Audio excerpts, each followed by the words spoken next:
أعوذ بالله من الشيطان الرجيم. بسم الله الرحمن الرحيم. والحمد لله رب العالمين، والصلاة والسلام على أشرف الأنبياء والمرسلين، سيدنا ونبينا وحبيب قلوبنا أبي القاسم المصطفى محمد. اللهم صل على محمد وآل محمد وعلى أهل بيته الطيبين الطاهرين. قال تعالى في كتابه الكريم: بسم الله الرحمن الرحيم. زين للناس حب الشهوات من النساء والبنين والقناطير المقنطرة من الذهب والفضة والخيل المسومة والأنعام والحرث، ذلك متاع الدنيا والله عنده حسن المآب. صدق الله العلي العظيم. The holy verse that I recited, it's in Surah Al-Imran, verse 14. As the Almighty Allah subhanahu wa ta'ala says, beautiful in the eyes of men is the love of desires they covet, such as women, children, or sons, hoarded treasures of gold, silver, and bred horses, cattle and land. These are all provisions and possessions of this world, but with Allah subhanahu wa ta'ala is more exalted abode. We have talked last night about two kinds of love. We said that if you look at the Quranic verses, the Islamic texts, they give you two kinds of love. There are two separate or two separate kinds or lines of love. One that we called it godly love, that comes from belief, from faith, from our humanistic nature. And the underlying theme for that is sacrifice. When I love something, when I love someone, it is I am willing to sacrifice for that person. It is coming from my deep conviction, my humanistic nature as a humanitarian person. This is how I get involved with that person or with that thing or with that entity. It's coming from my belief. The more I love, the more believer I am. They have a positive feedback, meaning that the love nurtures faith and faith nurtures love. And we said that there are a few recipients for such kind of love that we called it godly love. The love of God, the love of the religious leaders such as the Prophet, peace be upon him, and the Imams, the love toward our brothers and sisters, the faithful, and as well as a human being, those who are in need, for example, we feel for them, toward our own, species, human being. As well as we said in particular, the love of woman, and we explained what does love of woman mean. We said that in the Arabian culture during the time of Jahiliyyah, there is resentment against women. There is a prejudice against women. They would consider them as a subhumans. Islam came to revert this picture, this image. Therefore, the Prophet, peace be upon him, and the Imams, alayhim as-salam, they said, the more love you show to women, the more faithful you are. One sign of you as a believer is when you show love and respect to women. So that was one kind of love that we talked about last night. The second line of love, it is the lustful love. The love that comes from obsession with this world. Love toward the worldly desires. Because I love desires, I love lust, I love this world that I am in, this dunya. Therefore, I have this kind of feelings. It is an obsession with this dunya. As we call it, hubbud dunya. which in reality stems from my selfish desires, from my own selfish entity, selfishness. If I have egoism, selfishness, and pride, it stems from those things. So in reality, I am not loving the other person or the other entity or the other object. In reality, I am loving myself. I love my selfishness. I would like to enjoy this life. It is only for me, for the sake of my self-indulgence, not the other person. And this is called, the love or the lustful love, or hubbud dunya. When we are so preoccupied and obsessed with the affair of this world. This kind of love pertains to this kind of, objects. When we are so obsessed with this dunya. Allah subhanahu wa ta'ala in the ayah that I recited, He belittles this kind of emotion. He scolds, such kind of emotion. He says, زُيِّنَ لِلنَّاسِ حُبُّ النِّسَاءِ زُيِّنَ لِلنَّاسِ حُبُّ الشَّهَوَاتِ. It is ornamented, becomes so significant to people, the love of lust, not the love of woman. Does not say حُبُّ النِّسَاءِ. Says حُبُّ الشَّهَوَاتِ. We love the desire, we love the lust, which we covet what? We covet women, we covet children, we covet money, wealth, property, and prosperity. Basically, it is the love of the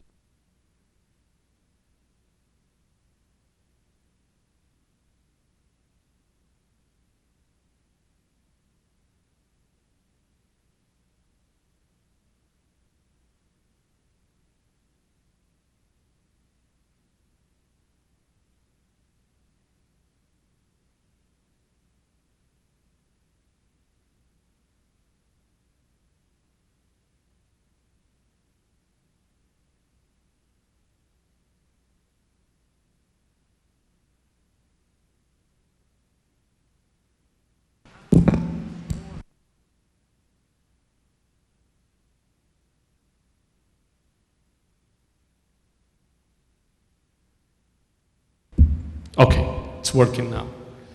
Allah subhanahu wa ta'ala considers when you love this world, this dunya is temporary. Dunya is a transient. How long will it stay? How long we will live in this dunya? 80 years, 90 years, 100 years? Eventually what? Eventually all those that we loved, all those that we covet eventually are gone. Therefore God says, that don't bog yourself so much. Don't be obsessed with the love of desires. Thank you very much. With the love of desires for coveting women, money, wealth, nice cars, fancy cars, big mansions. Those are all make you more preoccupied with this love. What is the problem with such kind of lustful love? It makes me obsessed with this life. My mind always preoccupied with this life. I can't think of other thing than this life. What am I gonna do for my home? What am I gonna do for my job? What am I gonna do for my vacation? How am I gonna spend my money? Where do I go for lunch? Where do I go for... You see, all of those are transient, temporary. Eventually they're all gone. Allah subhanahu wa ta'ala says this kind of love, it brings you headache, will cause you disaster. First of all, it is transient, it will not stay. Second, you become so obsessed. Only you have to love this life. And the Prophet, peace be upon him, has said that the love of this life, it is the head of every trouble, the head of every wrongdoing. Think of any sin.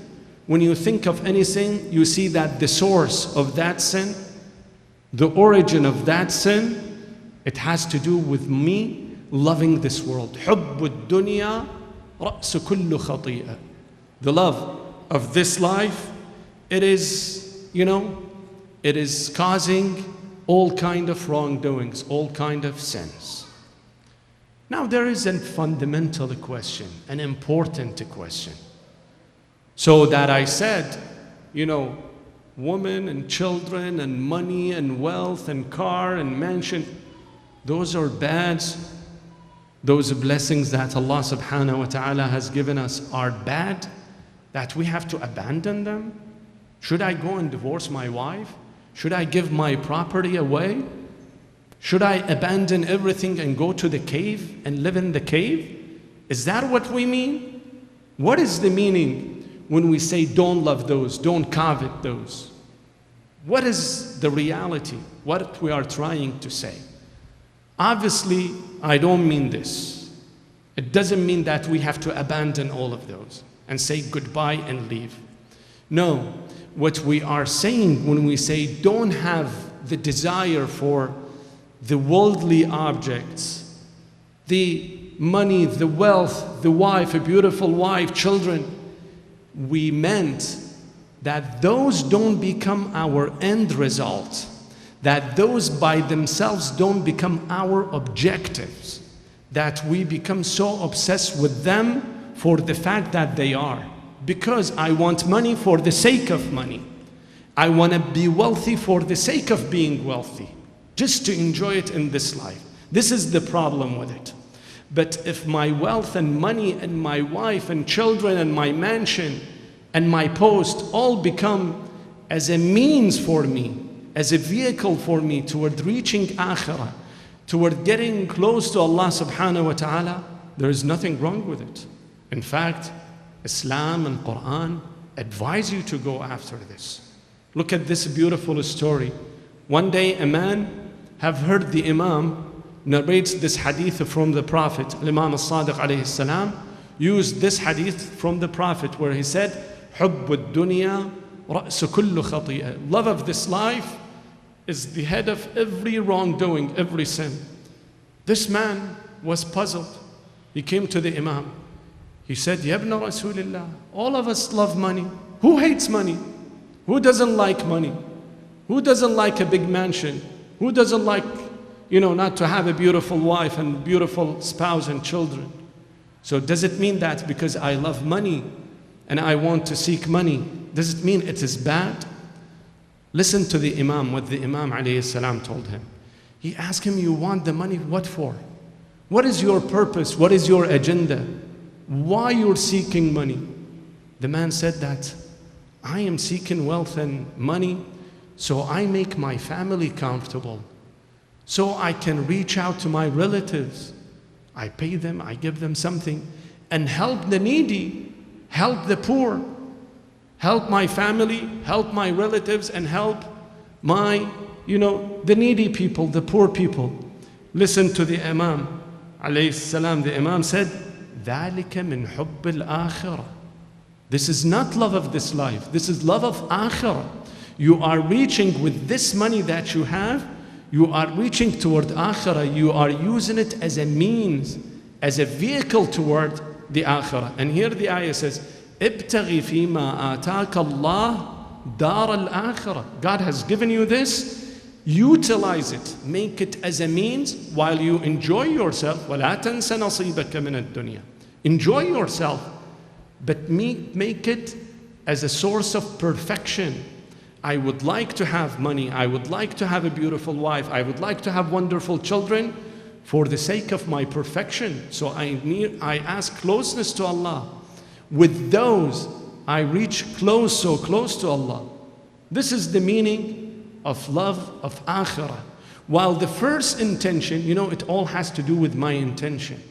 What am I seeking the money for? What am I seeking my love for? Is it for my own desires or for me seeking nearness to Allah subhanahu wa ta'ala? Getting close to the hereafter, to the akhirah. I will give you this example, maybe to make my argument clear. When I like to go to the hospital, when you like to go to the doctor, to the clinic, do you go to the doctor for the sake of doctor himself? You go to the hospital because you are obsessed with the hospital? or when you take a pill because you love to take the pill, or you love your health. I am concerned with my well-being. I am concerned with my health. I love myself to be a healthy person. Therefore, I go to the hospital, go to the clinic, and I endure the shot, I endure the bitter medicine that I take. So I use the medicine and hospital and the clinic as a means toward my healthy being, toward my health. Assalamu alaikum wa rahmatullah. But not for the sake of the hospital itself when I go to the hospital. I use it as a means. The same thing, the mu'min, when he utilizes his money, his belongings, or when he wants something, he doesn't want it for the sake of that self, rather to use it as a means for the akhirah. That is very well accepted, in fact advised. But once that thing becomes only for the sake of this dunya, I just want money for the sake of this dunya so I can enjoy myself. I have self-indulgent. I explore my lust. I feed the hunger of my lust. At that time it becomes haram. Where Allah subhanahu wa ta'ala says, وَالَّذِينَ يَكْنِزُونَ الذَّهَبَ وَالْفِضَّةَ وَلَا يُنْفِقُونَهَا فِي سَبِيلِ اللَّهِ فَبَشِّرْهُمْ بِعَذَابٍ أَلِيمٍ. Those who only pile those without thinking of akhirah, without being, considerate toward their ultimate goal, the punishment will come for them. Those are the ones who will get punished. So going back to my beginning subject, the love, being in passion, being infatuated with someone else. You can use exactly the same concept. I am loving the person for what sake? For the sake of my own desires? Because I once saw, for example, in the mall or in the street or at the college, and once by my first impression I fell in love with that person.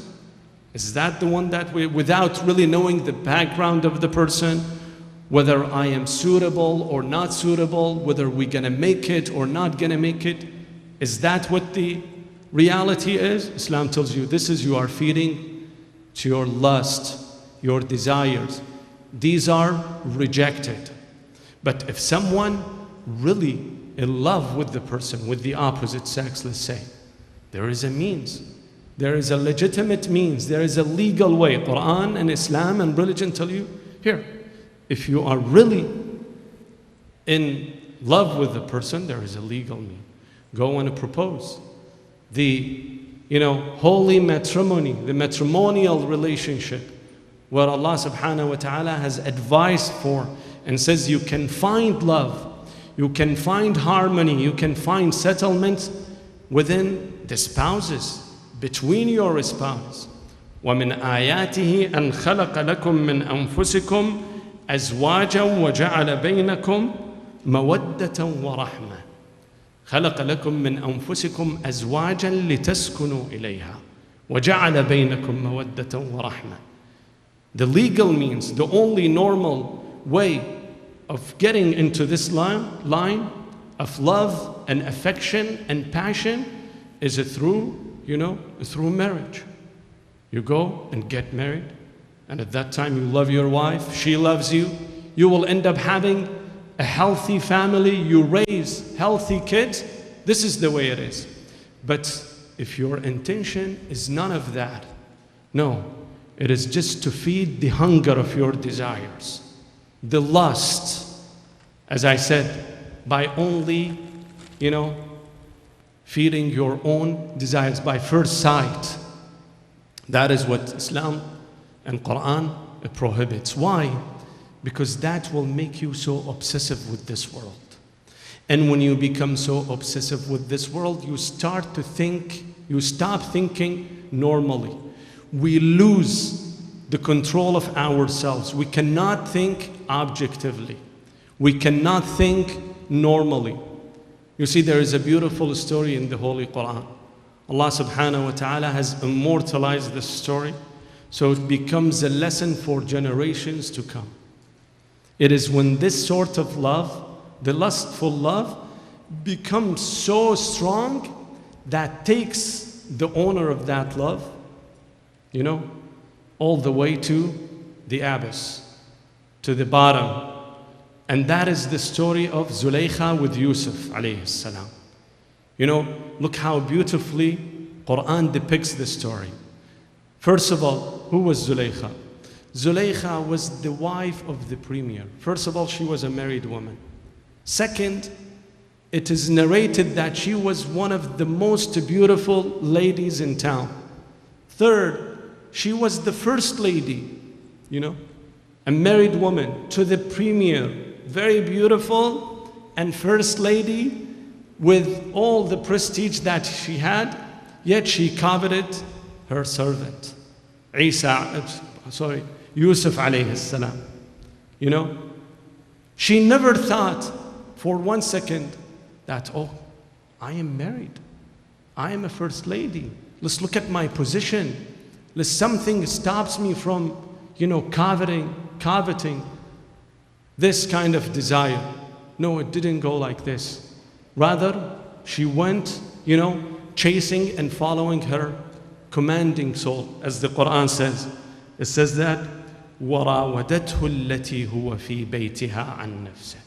She kept chasing him, luring him, trying to find the best spot at the best place to feed her hunger for desire.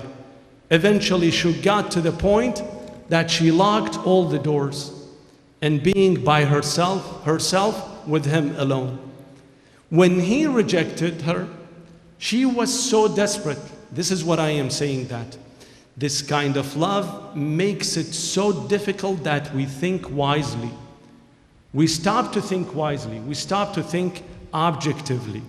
At that time, when he turned his back to her, she was so desperate that she wanted to get into, to engage with him in violent act, fighting with him, beating him. وَلَقَدْ هَمَّتْ بِهِ وَهَمَّ بِهَا. He also wanted to beat her up, for being so rude. But look how desperate she became, to the point that she was ready to fight with him, even to hurt him. This is the lustful desire. Look at it.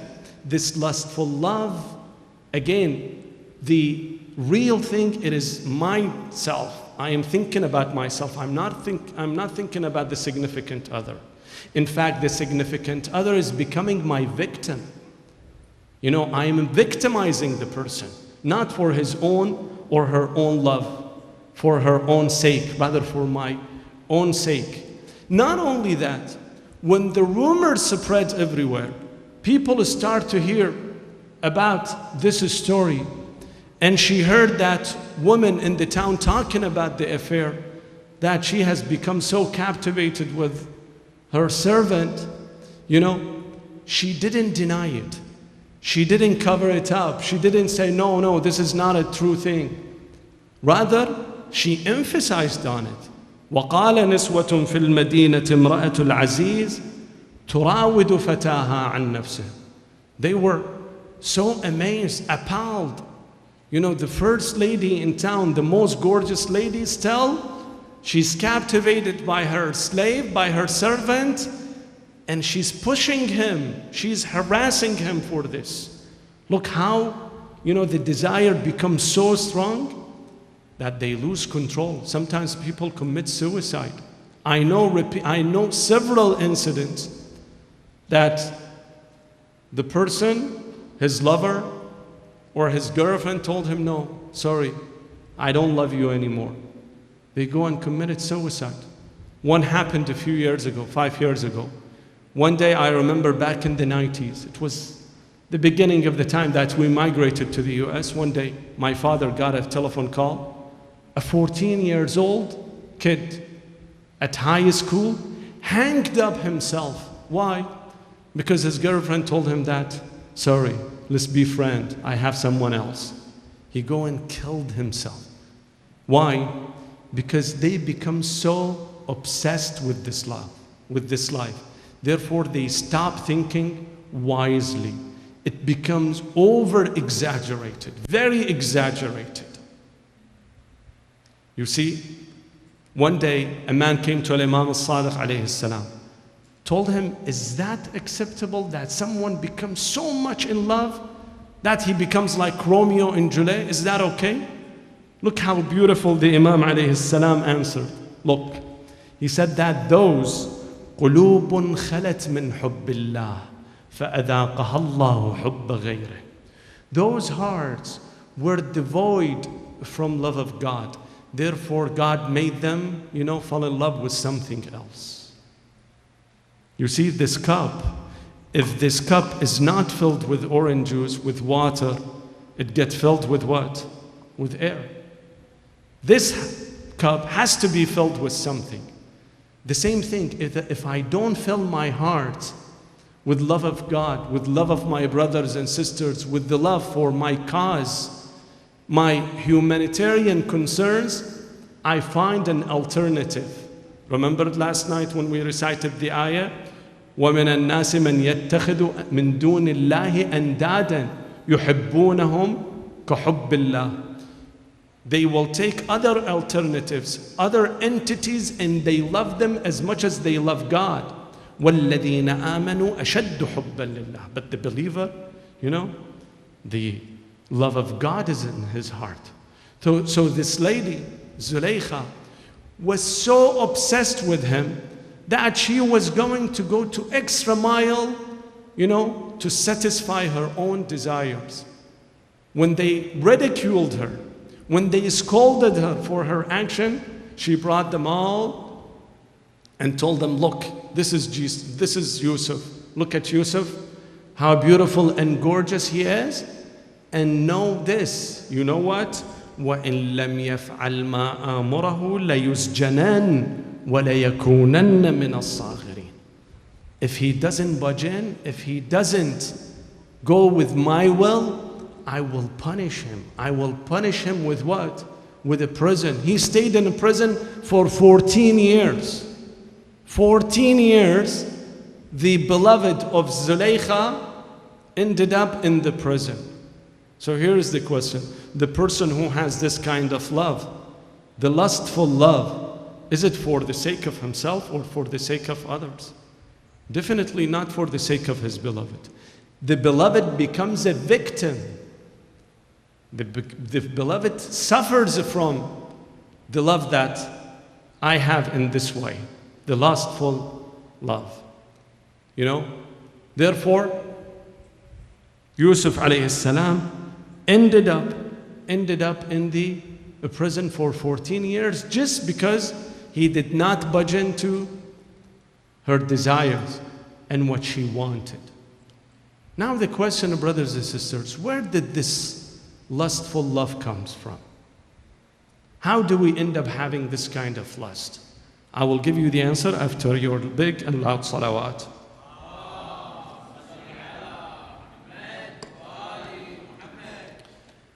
Ironically, someone who could explain this ego thing, this desire thing, ironically, if you look at it and if you look at his studies and compare it to religious text and literature, you will get to see that this person was Sigmund Freud.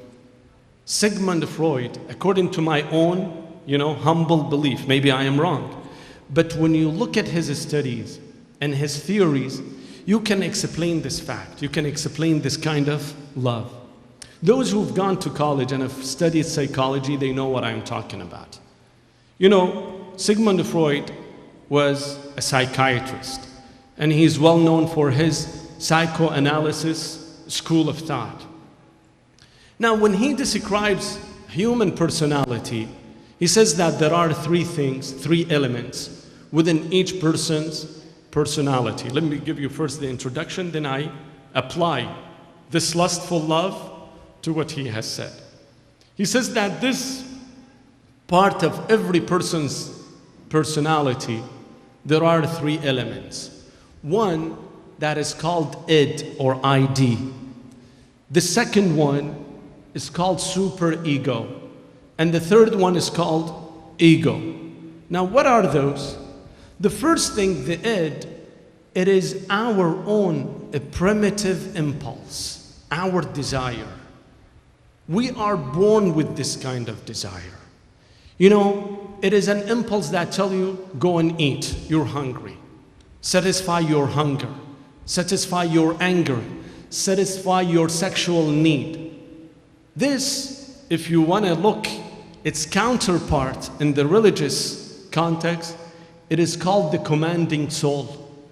The soul that commands us for our own desire, to fulfill our own desires. This is called id. Now, on the contrary, this id doesn't recognize the situation, regardless of the situation. Tells you need to feed your hunger now. You're hungry. You are deprived of sex, then you need to fulfill it without looking into the consideration of the society, for example, the norms. Now, what's on the opposite, on the contrary of the id, we have the superego. The superego is our own moral conviction, meaning something that tells us, stop, behave. You have to have morality. You have to have respect. You're a human being. You're different than animals. This is called superego.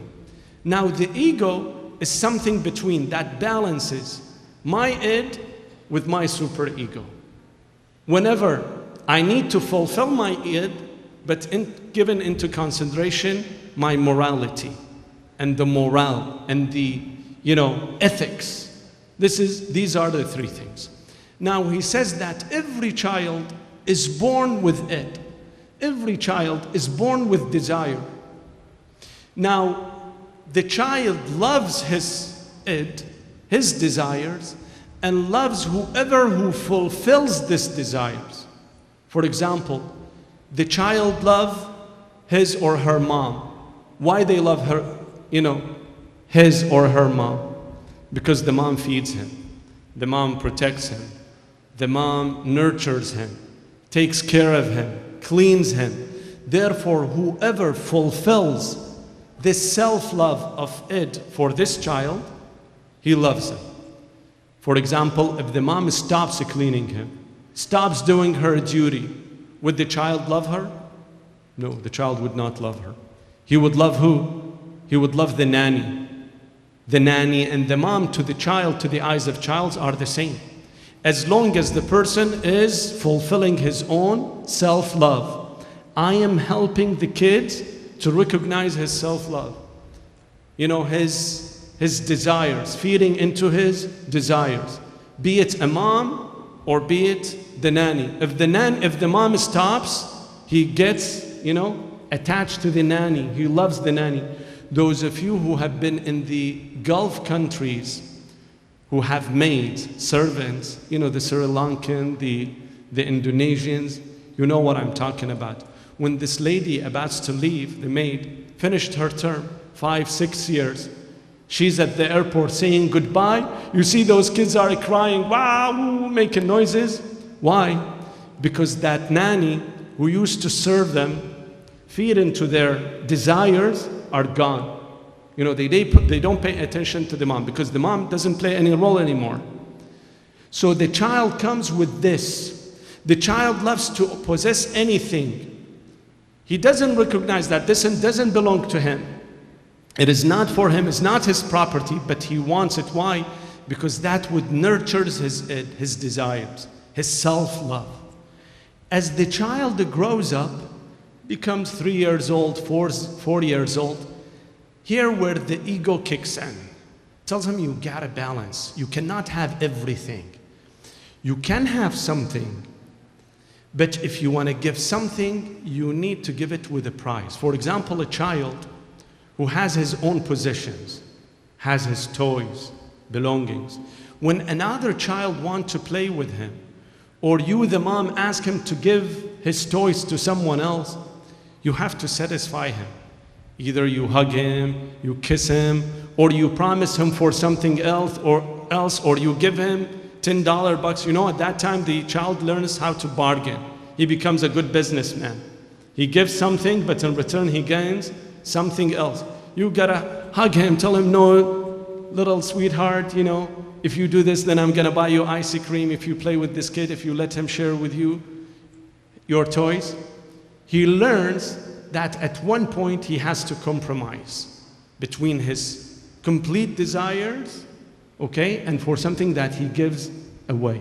Again, his id is getting nurtured, if not physically, spiritually, emotionally. The mom kisses him, cuddles with him.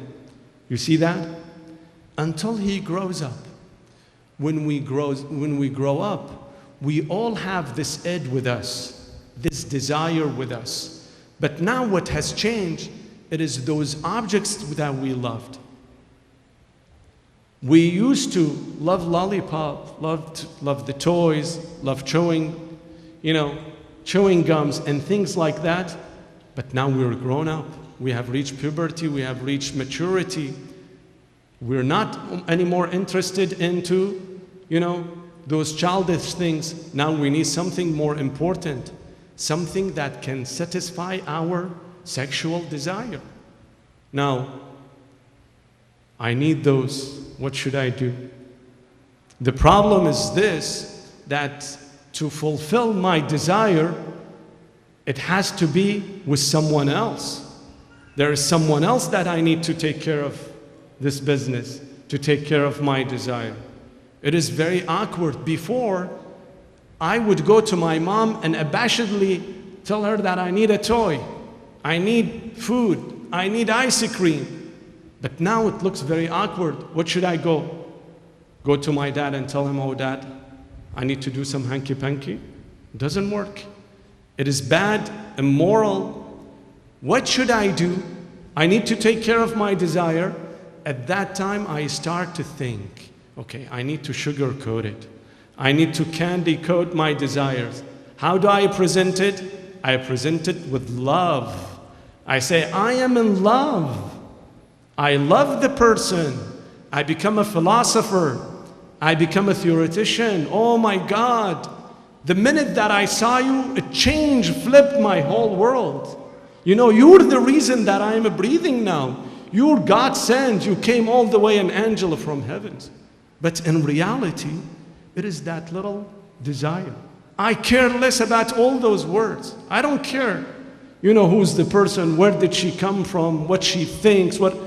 I have initiated all this process, A, B, C, in order to get to Z. My point is Z. I need to get to that point. I know, and you know what I mean. Therefore, I sugarcoat it. I put it into the words of love. I am in love, but in reality, I am not in love. I am not in love with the person. I am in love with what? With my own desires, with my own selfish self, with my selfishness. I want to possess, I want to control, I want to victimize the person. Now the poor girl thinks that I'm a real Romeo. Oh, how sweet. He told me I am the reason for him to breathe. I am the reason that he stay alive. But she, in reality, she doesn't know what kind of vicious person is this guy. Is only using up this kind of words, playing with the emotions, and especially when the person is a con artist who knows how to use the words, the vocabularies, being very poetic and romantic and making, all kind of things. Those are all used as a bait to catch, the victim, the prey. Once they catch the victim, the prey, at that time you see the problem has started. When do we get married? There is no rush to get married. Why do we have to get married? Let's enjoy it. I'm in college, you're in college. After 2 years, when do we get in marriage? No, let's find some job first. I have to make myself, I have to find a place to live. I can't live with my parents. And bring in excuses and excuses. But in reality, what he had, only his own desires. That's why Allah subhanahu wa ta'ala says that this kind of love is forbidden. This is a selfish love. This is coming from lust, and lust is temporary. By the time He's done with you, khalas, he abandons you. Always ask this, ask yourself and ask the significant others. If I run into accident, and God forbid I lose my eyes, I lose my cheek, okay? There is a big hole in my face. Would my significant others still would love me? Would I love my significant others? Or only I care about the facade, the external, only the external beauty. Once that external beauty is gone, then I, no longer care about the person. This is the trouble, the problem with the second kind of love that we talked about. But if you look at the first one that we talked about, the one that is the underlying theme of it is sacrifice. Is that when I sacrifice my love, when I give my entire entity for my significant other, for my partner, for example, for my spouse. That is the one that Allah subhanahu wa ta'ala tells you. This is that you need to have. You see, Imam Hussein alayhi salam, it's not muharram. I'm not intending to eulogize the Imam, but just as a beautiful story. Imam Hussein alayhi salam, in the battle of Karbala, when he was on the horse, standing facing the enemy was facing him, when they shot him with the arrow, and he fled from the horse. As he fell on the ground, he started to murmur something, saying something. Now, one of those enemies who were with the Imam, who were close to the Imam, he was terribly scared. He said, if the Imam is cursing us, is saying something against us, we were all vanished. Allah subhanahu wa ta'ala will annihilate us. All will be gone. But he said, I got it closely to hear what the Imam says. He said, as I got it close, I am hearing him that he's saying that, Bismillahi wa billah, wa ala millati rasulillah, ridan biqada'ik. I am satisfied because you are satisfied. You are my beloved. You are satisfied with this destiny. I am happy with this destiny. I abandoned my family. I abandoned my children. I abandoned my belongings and my city just for the sake of you, my beloved. This kind of love that Allah subhanahu wa ta'ala wants us to have. نسأل الله سبحانه وتعالى أن يتقبل صيامنا وطاعاتنا. اللهم اغفر للمؤمنين والمؤمنات والمسلمين والمسلمات الأحياء منهم والأموات. تابع بيننا وبينهم بالخيرات إنك مجيب الدعوات إنك قاضي الحاجات إنك على كل شيء قدير. وصلى الله على محمد وآله الطيبين الطاهرين.